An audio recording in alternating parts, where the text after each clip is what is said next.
The CBS Radio Mystery Theater presents...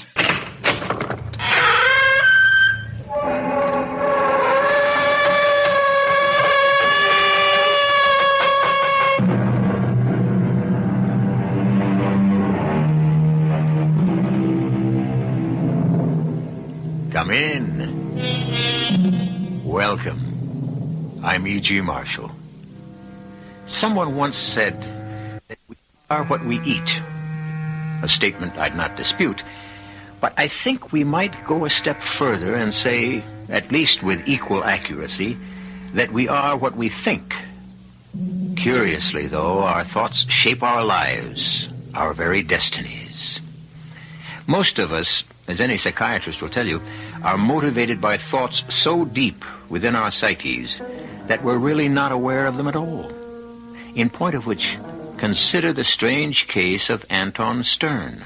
But Anton, please, Jonathan is dead. Our son died more than 6 months ago. Stella, why do you do this to me? Why are you trying to break my heart? Oh, my darling, break your heart. I'm trying to put the pieces back together again. By lying to me? By telling me that Jonathan is back and... But... Listen. He's playing now. In his studio. Playing. Anton, I hear nothing. In the studio. Practicing. It's Jonathan, I tell you. Come, Stella. Come and see for yourself. Our son is alive.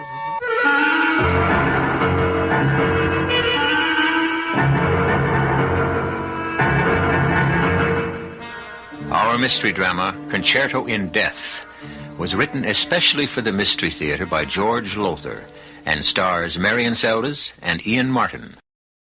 I'll be back shortly with Act One.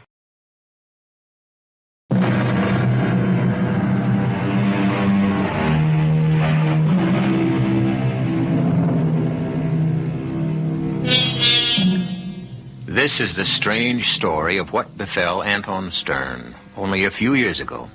A story few people know. Yes, I am talking about the celebrated conductor of the City Symphony. To begin this curious tale, I'll ask you to join me in the Stearns' duplex apartment on Park Avenue in New York City. It is late afternoon of an overcast autumn day. In the gracious living room, we find Stella, Anton's lovely wife, and his equally attractive daughter, Rebecca. Oh, Mother, stop pacing up and down. You'll be worn out by the time Father gets here. I can't help myself, Becky. I haven't seen him in 2 months. You should have gone on tour with him, or at least spent some time with him in one city or another. I would have, you know that, if Dr. Edmonds hadn't advised against it. Well, I'll never understand why. Granted, Edmonds is one of the best psychiatrists in the country, but still... He felt that my presence during the tour might be too much of a reminder of Jonathan's death. Well, you know as well as I that the tour was largely arranged as therapy. I never realized what mental depression could do to a person, till Jonathan collapsed and died while recording the Paganini First Violin Concerto. Your father conducting. Oh, what a terrible shock. To see your son, only 20 years old, drop dead before your eyes.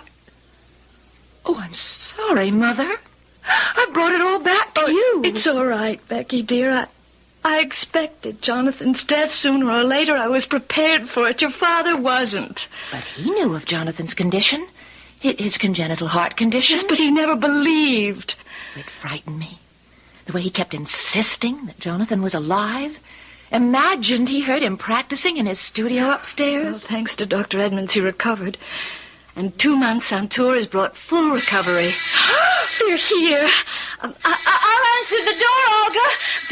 Becky, how do I look? Beautiful. Only don't look worried, Mother. Smile. Yes. Anton. Stella. Oh, Anton. Stella, my darling. I missed you so. I missed you, too. I did, darling. I, too. Oh, how I've missed you, and it's good to be home, Stella. It's good to be home. Oh, Rebecca. Welcome home, Father. Oh, thank you. It's good to see you, my dear. You kept in practice while I was away? Oh, yes. If I practiced any more, I'd have worn out the keyboard and the violin. The violin? Oh, why waste your time? How many times have I told you why waste your time on the fiddle when your brother's a prodigy? You stick to the piano and leave the violin to your gifted brother. Believe me, you... What is it? Why are you all looking at me? Well, you said... Well, you talk as if Jonathan... Well, where is he? Why isn't he here to greet me? McNally, I thought you said, when we talked on the phone, you said... I know what I said, and I know what I'm hearing. Anton. Where is he, that son of mine? Where is he? Oh, of course. In his studio. Always in his studio. Jonathan! I'm home! Your father's home! McNally, you said he was all right. He was. Heaven help us till we came through that door. He was. Anton? Yes, come in, Stella. All of you, come in. Are you all right, Anton? What is all right, Mac? To know that my only son is dead, that's all right? You do know, then? Oh, yes. But for an instant there, a few moments, I was sure I heard him practice. Just as he used to. And I rushed up here to the studio only to find emptiness. And then again, I knew he's dead. Dead. Do you want us to call Dr. Edmund? I'm all right. I'm recovered. Or as fully recovered as anyone can be after the death of his only son. You understand that? Your only son? Yes, I understand. What happened just now is just one of those things. Coming home after 2 months away, it got to me, that's all. How about a drink, Anton? It's been a long time and day for you. The plane trip from Seattle. Yes. A drink would be good. Let's all go down and have one. Yes, come along then, dear. Stradivarius. Jonathan Stradivarius. Who moved it? Who? Well, don't just stare at me, all of you. The case, I placed it here on the table just so, with a bowl of flowers there and his photograph there, and it's been moved. Who's been touching this case, touching Jonathan's violin? Well, I didn't know that you... Wanted it untouched. But I said so. I made it clear. No other hand was ever to touch the Strad. You? Father, I didn't know. I didn't? Father, it's got to be kept in condition. It's a priceless Stradivarius. It's got to be played and you so that... played it? You played Jonathan's violin? Anton. It was never to be touched. I said that. I made it clear never to be touched. But Becky is your daughter, Jonathan's sister. She's not Jonathan. No. But I love you too, Father. Every bit as much as Jonathan did. I love you, Rebecca, but I... Never touch this again, please. It was his. It's all I have left to remember him. It's sacred to me. Promise me you will never touch it again. I promise.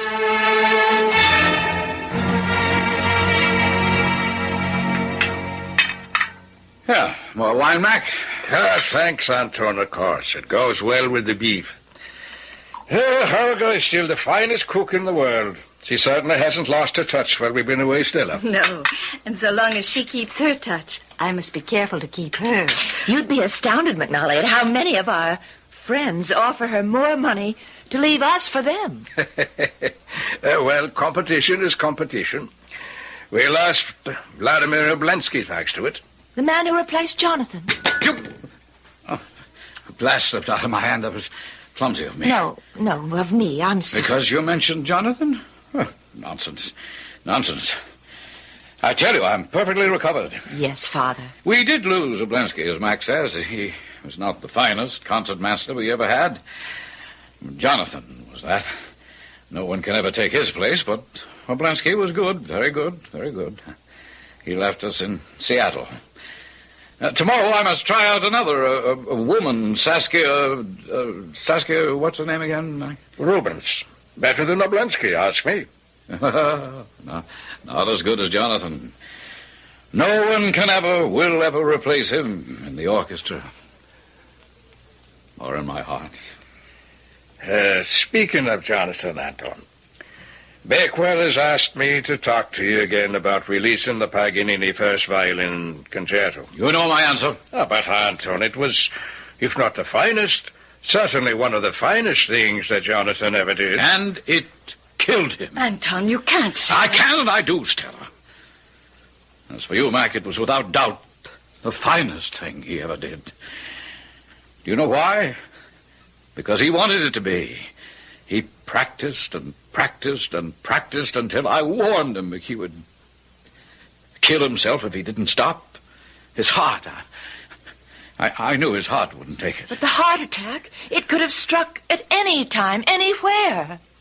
Oh, he was determined, my son, Mac, determined to play it to perfection. Perfection! And he did. And because of it, he died in front of my very eyes. Oh, Father, no. Father. Leave me alone. But, Father... Rebecca! I'm sorry. Anton, she loves you as much as Jonathan did, perhaps even more. More? Impossible. No one ever loved me as much as Jonathan. But perhaps you never gave anyone else, gave Becky the chance. Oh, why are you badgering me like this? Anton, where are you going? To the studio. And please, leave me alone there. I'm sorry, Stella. It's not your fault. You know how it's always been. With Anton, the sun rose and set on Jonathan. Becky, she was always second in his affections. And now, with Jonathan gone, she wants to be first, huh? No, I don't think that. I think, I don't know, a young girl yearning for, reaching out for her father's love, that's all. She loves him. She wants him to love her, that's all. Is it all? What do you mean? Jonathan is gone, Stella. But you know as well as I, he still stands between Becky and her father.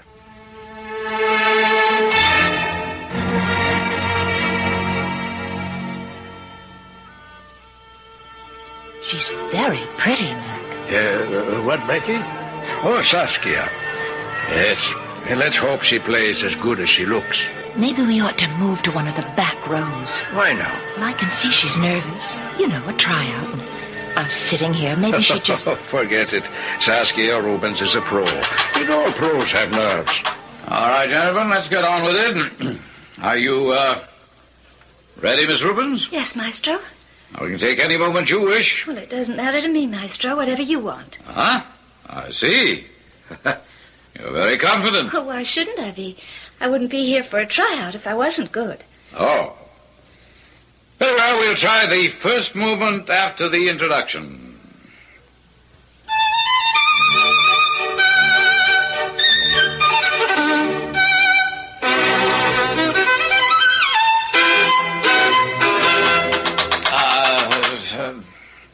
Miss Rubens, perhaps you'd rather try the rondo. Well, what was wrong? You ask me what was wrong. You don't know? No, I don't. You don't know. You're playing notes, not heart. That's what's wrong. Notes without heart. You might as well tear up the music. We'll try it again. This time with expression, Miss Rubens. Very well. Here we go.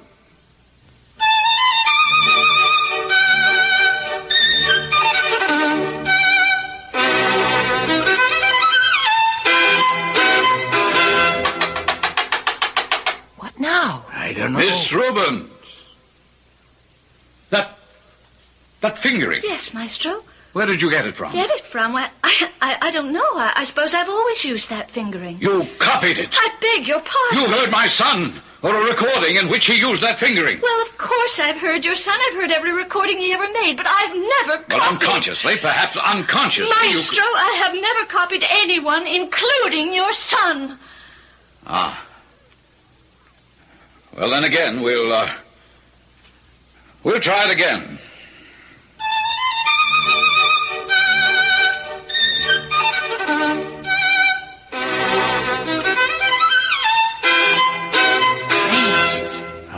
Becky? Well, no one ever played that passage with exactly that fingering but Jonathan, because no one else ever could. By heaven, I think you're right. But if you are, Becky, what does this mean? I don't know what it means, Mac. I wish I did.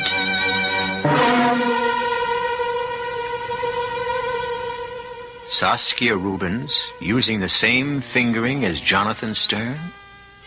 Is it a coincidence? Or is some arcane force at work? Even Rebecca Stern is confused and unable to say what is taking place. Well, perhaps matters will be clarified when I return shortly for Act 2.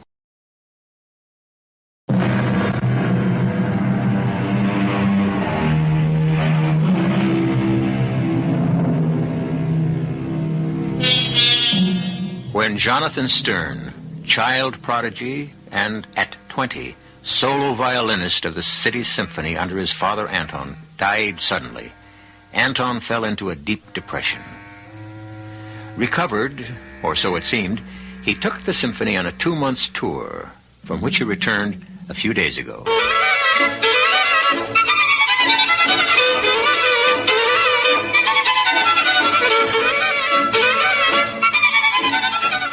Now in the City Concert Hall, as Anton tries out a new solo violinist, Saskia Rubens, something strange and baffling seems to be happening. Stop! Stop! Is this some kind of joke, Miss Rubens? Some kind of grisly joke? I don't know what you mean, Master. No one has ever fingered that passage, played it the way you are, except my son, my dead son. I've told you I don't know anything about that. If I am using his fingering, it's an accident, a coincidence. Accident? Coincidence? Mac! Yes, Anton. You heard, is she using Jonathan's fingering or not? Well, she seems to be, yes. But, Father... And Mac! Mac, has anyone but Jonathan ever used that fingering? Not that I know of. Father! If this was an accident, Miss Rubens, it's the kind of accident I won't stomach. And I warn you not to repeat it. You needn't worry about that, Maestro. I won't be here to repeat it. That's fine with me. You can get out. Father, will you listen to me? What, Rebecca, what? You've forgotten something. Jonathan was the only one who ever used that fingering, because no one else ever could, until now. Well, yes, you're right. Only a prodigy, a genius like Jonathan could... How could I forget? Well, you were shocked and upset. But Reuben, As I said, it's just an accident, a coincidence. No, Rebecca, not that at all. Don't you see, daughter? Don't you see? Well, of course. By the greatest good fortune, you found someone else to replace Jonathan as a soloist. Replacement? She's no replacement. She is Jonathan. What do you mean? Yes, what do you mean? Oh, he's returned. His spirit. That wasn't Saskia Rubens playing. That was Jonathan. And the fingering. Her hand, but Jonathan's spirit in that hand. Oh, Anton, why, don't you see? It was Jonathan's way of telling me he's returned. Mac, get her, Rubens, get her back for me. Oh, now, the way she stormed out, I'm not sure I can. You can, you will, Mac. You must.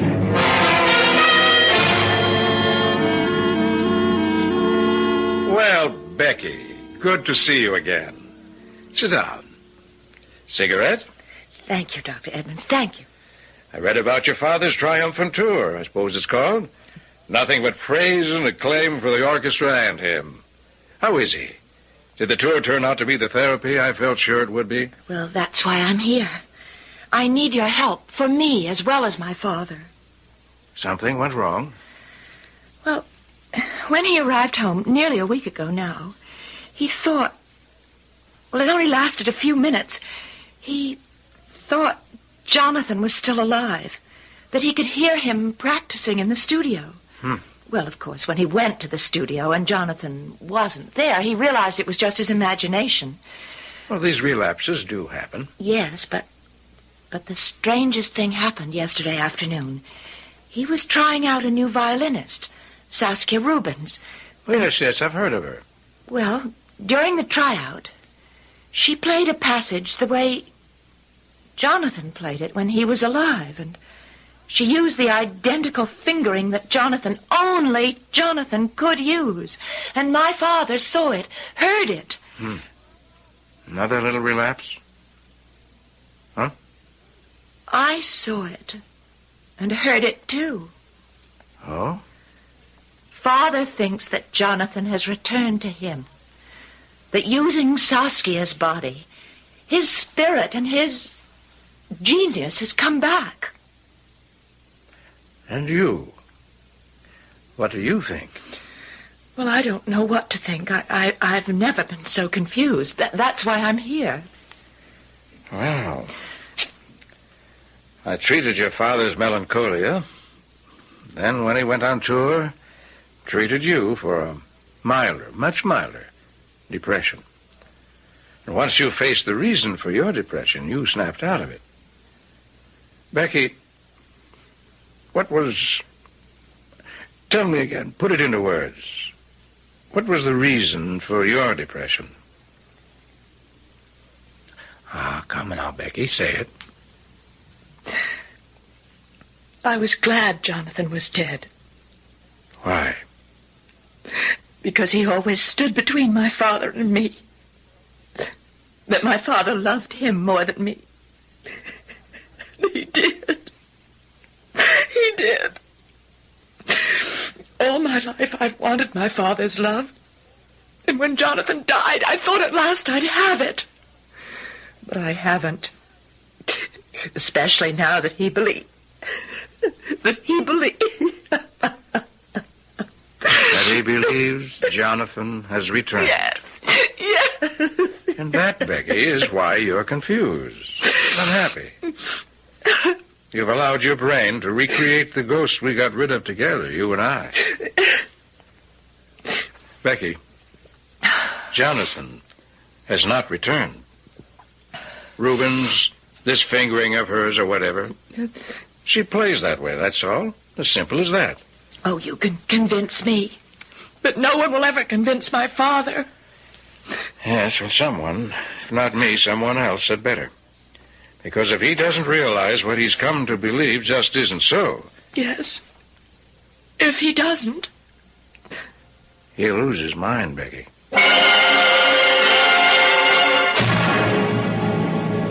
Anton.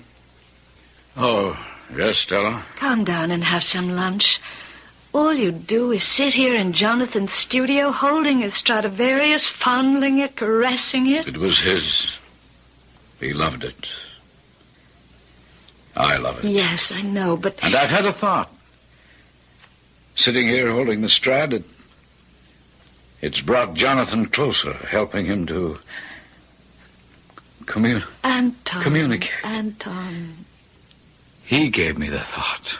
What thought, Father? Oh, Becky. At the concert tomorrow night, Saskia Rubens will play this Stradivarius. Jonathan's Stradivarius. But you said no one must ever play it again. That no other hand but Jonathan's must ever touch it again. It will be Jonathan's hand that plays it tomorrow. Anton, my dear. It will help Jonathan, his spirit, help it to return. Why, don't you understand? It's only Saskia's body that sits there, but it's Jonathan who plays. Her hands become his. It will be his hands that hold the Strad. Play it tomorrow night. No. Huh? It will not be Jonathan's hands. It will be Saskia Rubens. I tell you... Becky, you're deluding yourself, and worse, you're letting your mind, your emotions get out of control again and play you tricks. And if these tricks go on... you will go mad. Oh, you sound like Dr. Edmund. Well, I'm telling you what Dr. Edmund said. I've just come from seeing him. Seeing Edmonds? You? Yes. I needed help for a depression of my own. Oh. Oh, well, I'm glad you went to Edmonds. Oh, why should that upset me? After all, we were all saddened by Jonathan's death. I was not saddened. I was glad. Becky! Oh, my God. You were glad. Glad? glad Jonathan was dead? Yes. Yes. And I'm sorry I was glad. I'm sorrier than I can tell you, but I couldn't help myself. You've got to understand. Understand? And What kind of sister were you to rejoice in her brother's death? What kind of woman are you to be happy at anyone's death? What kind of daughter to take pleasure in my sorrow? Oh, Father! Get out! Get out of the studio and never, never, do you hear me? Never set foot in it again. Father! Out! Out of the studio! Yes, and out of my life!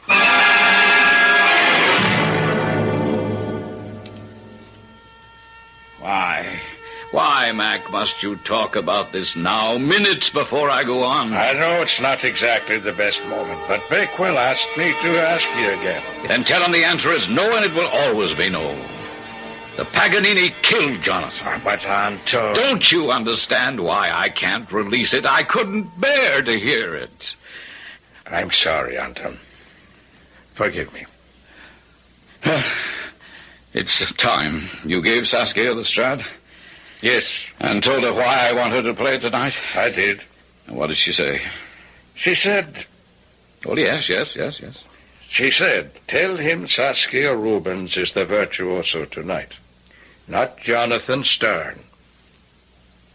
We'll see. We shall see. Come.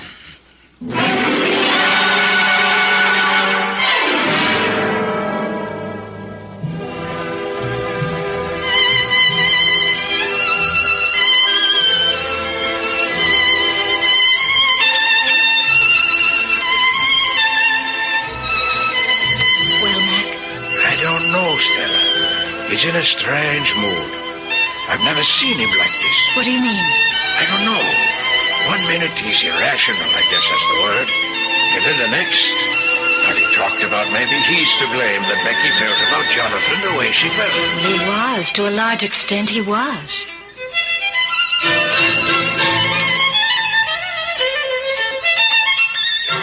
Saskia Rubens can play like that? Saskia Rubens is tonight's virtuoso. Mac, what in the world? Why is Anton yelling at Saskia? Like that. No one but Jonathan Stern. What's happening to him? Listen to it. It's not you. Not you. Jonathan is playing. Good Lord, he's talking to Saskia, is it? Jonathan, his spirit in your body, in your hands. Mac, he's gone crazy. Mac, he's out of his mind. Good Lord. Jonathan, you've come back. You're here. Play, my son. Play. Look, he's swaying back and forth. He's falling. Somebody catch him. Anton!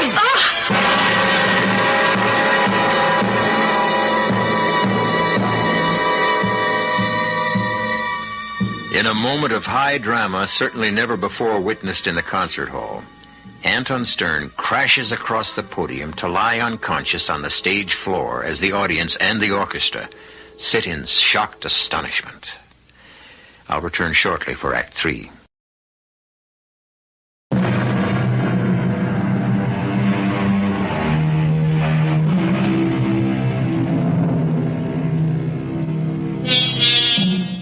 Unable to face the death of his son, Anton Stern, conductor of the City Symphony, vacillates between reality when he knows Jonathan to be dead and fantasy when only minutes ago he believed Jonathan's spirit had taken possession of violinist Saskia Rubens in the rendition of the Mendelssohn Violin Concerto. Now, in Anton's dressing room... Lay him on the couch. Now, gently, lads. Thank you, boys. And close the door as you go out, will you? Mac? Take it easy, Anton. You're going to be all right. No, what happened? I must have fainted. I don't remember. Yes? Stella and Becky, let us in. How is he? Oh, Anton, what happened out there? I don't remember. No, wait. It comes back to me now. Yes, Father. What? Jonathan. It worked. What work? The Strad. Letting Saskia play John's violin tonight. It brought him back from the dead. Anton, you must stop believing such I nonsense. tell you, he was there before me on the stage, using Saskia, her body, her hands. The Strad is the link, the bond that holds Jonathan to this world. We can keep in touch, my son and I, through that Strad. Father, you must... Don't tell me what to do or not to do, Rebecca. You think I don't know what you're up to? Up to? You wish to keep us apart, your brother and I. No. Because you were always jealous of him, envious of him. No. You told me, admitted you were glad he was dead. Anton, she never meant She that. said it. Get her out of here. Anton. Out of my sight. Out. In heaven's name, Anton. It's all right, Mac. I better go. He's out of his mind, Mac. He's out of his mind. Get the Strad from Saskia, Mac. Just as soon as... No. Get it now.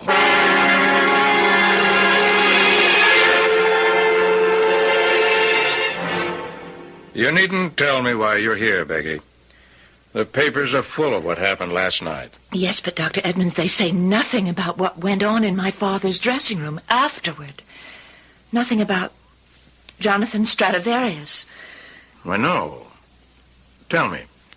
Well, you know that after Jonathan died, my father put the Strad in its case and closed it and placed it in Jonathan's studio, flanked by vases of flowers, a sort of a shrine. Yes.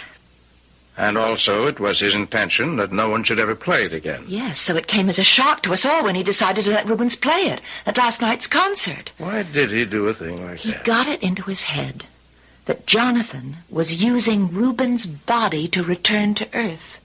And if Rubens played Jonathan's favorite violin... It would doubly ensure Jonathan's return. He's convinced it did? Absolutely certain. What else happened last night, Becky? Well, he believes that I want to stand between him and Jonathan, that I always was envious and resentful of Jonathan. And, Well, you were. well, I know, but you cured me of that. You made me realize it wasn't Jonathan's fame I wanted, but my father's love. And now that I want it more than ever, and want to give him my love to comfort him, he refuses to see me. He'll change his mind. I don't think so. Yes, he will. He loves you, Becky. Loves you every bit as much as he ever loved Jonathan. Oh, then why hasn't he ever shown it? Maybe he's never thought he had to. Maybe he's always believed you knew it. Oh, he's never said. Exactly. Never said. Never opened his heart in words. That's half the trouble with the world, Becky. Is it too late for us, my father and me? It may be. So much depends on how deep he's gone into this psychosis of his. Psychosis?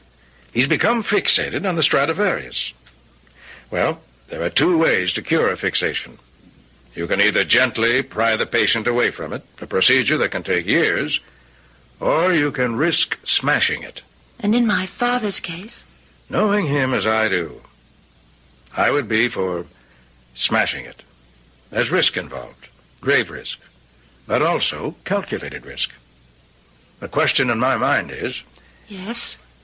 Are you willing to take that risk? I? You. Put it another way, Becky. Do you love your father as much as you think you do? Love him enough to risk his life and yours?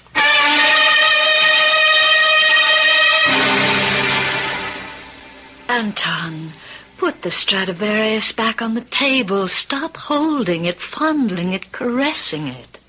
It will bring him back to me. He'll come. I know he'll come. Anton, dearest Anton, you delude yourself. Jonathan is dead. There is no such thing as death. If you believe in life. I want to believe. I loved him, miss him, as much as you, but I won't. I can't delude myself. Leave me, Stella. Leave me alone. Come downstairs. I'll have Olga make tea. No, I'll stay here. Anton. Here.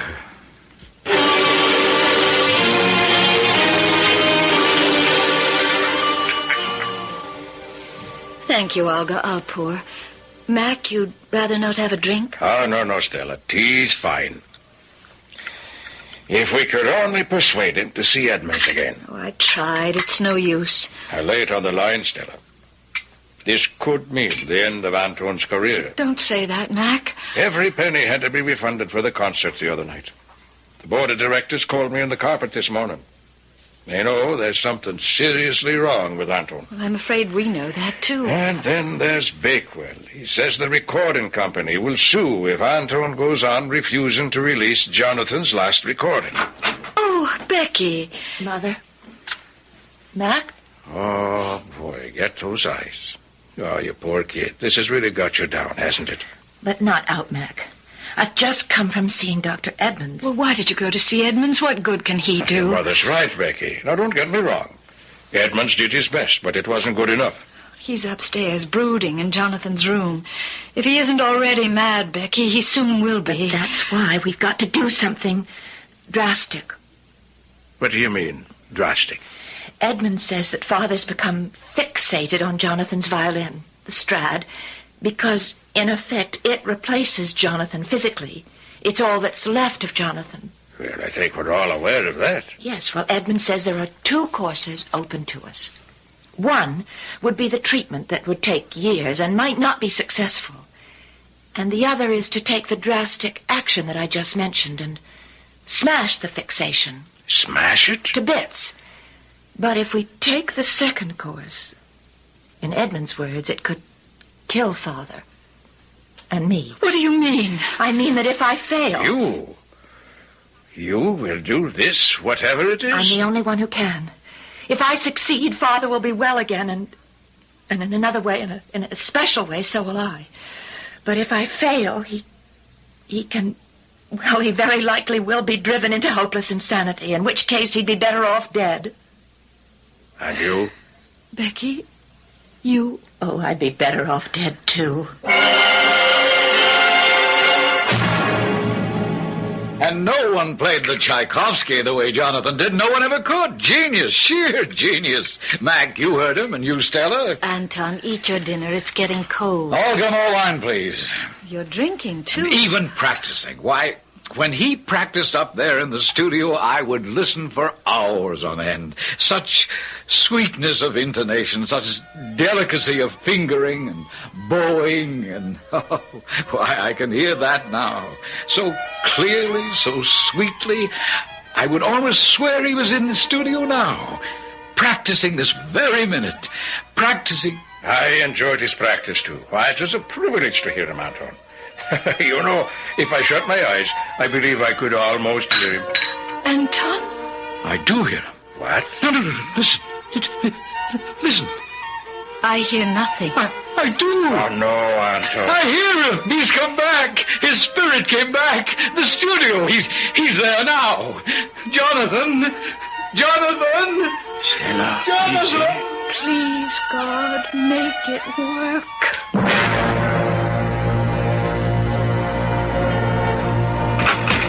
Jonathan! What is this? What? I'm practicing. What else? You in your hands, his violin, you dare? You don't see what's so daring? You are not to play it, not to touch it. I warned you. It is Jonathan's violin. Jonathan. Well, seeing that Jonathan's dead... He's not dead. His spirit lives. Well, so does mine, and so does my body. He can't play it. I can. He played it last night. Oh, Rubens played it, not Jonathan. Just as I'm playing it now, not Jonathan. Sacrilege. Give me that. No, I'll smash it first. Are you out of your mind? No, you are. You can think of nothing but Jonathan, always Jonathan, and because of that you become fixated on this piece of wood and catgut. Wood? Catgut? You think you're the only person in the world who mourns Jonathan. You think you're the only one with feelings. You think Mother didn't die a death with Jonathan. That I didn't. That Mac didn't. Oh, you selfish man, crying and begging for a little thing that was Jonathan, this fiddle. Give it to me. All right, very well, I'll give it to you. But first, over my knee. And then against the wall. No, No. Here. Take it. Splinters. Pieces. Becky. Becky? How could you do this? How? Because I love you. And you love me. Oh, Father, I can't bear it, but I must tell you. That look on your face. It isn't the Strad. It's a copy. No. Not the Strad? Jonathan Strad? Could I destroy that? But oh, you... even if I could. There was no need. It wasn't a violin that had to be destroyed, only what it meant to you. I didn't break a violin. I broke your madness. Do you know? I think you did. When you smashed it, splintered it, inside me, something, I don't know, it's smashed and splintered too. But it might not have. You might have been smashed and splintered. It was a risk I had to take. And you took it, Becky, because you love me. I've always loved you. Didn't you know that? Yes. And I love you. Only what? Till now, I never knew how much.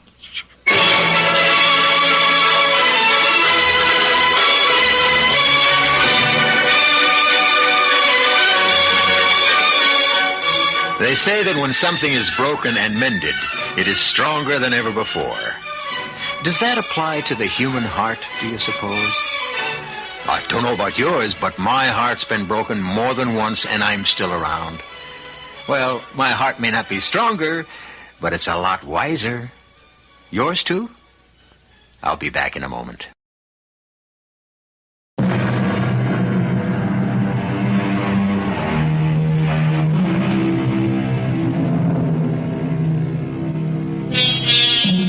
Speaking of wiser hearts, as we were, Anton Stearns is much wiser. One thing Anton learned after a long chat with Dr. Edmonds was to tell someone of the love within him. Honestly, we just don't do it enough, none of us. Our cast included Ian Martin, Marian Seldes, Carol Teitel, and Lon Clark. The entire production was under the direction of Himan Brown. Now, a preview of our next tale. I can't understand why you keep asking people to take you away with them, Lucas. I think you ought to make up your mind to get out of here, Mr. Albertson, not just so as you can take me with you, but for your own good. Maybe they'll still let you go. Let us go? Well, damn well let us go if we want to go. I sure hope so. We could still leave tonight. Better chance to get away after dark than in the daytime. Now, you're going to have to explain that, Lucas. If you want us to take you away with us in case we go, well, you're going to have to tell us what is going on here. Well, they're all dead, you know. Not me. I don't think. But all the rest of them's dead as dead can be. Been dead for years. This is E.G. Marshall inviting you to return to our Mystery Theater for another adventure in the macabre. Until next time, pleasant dreams.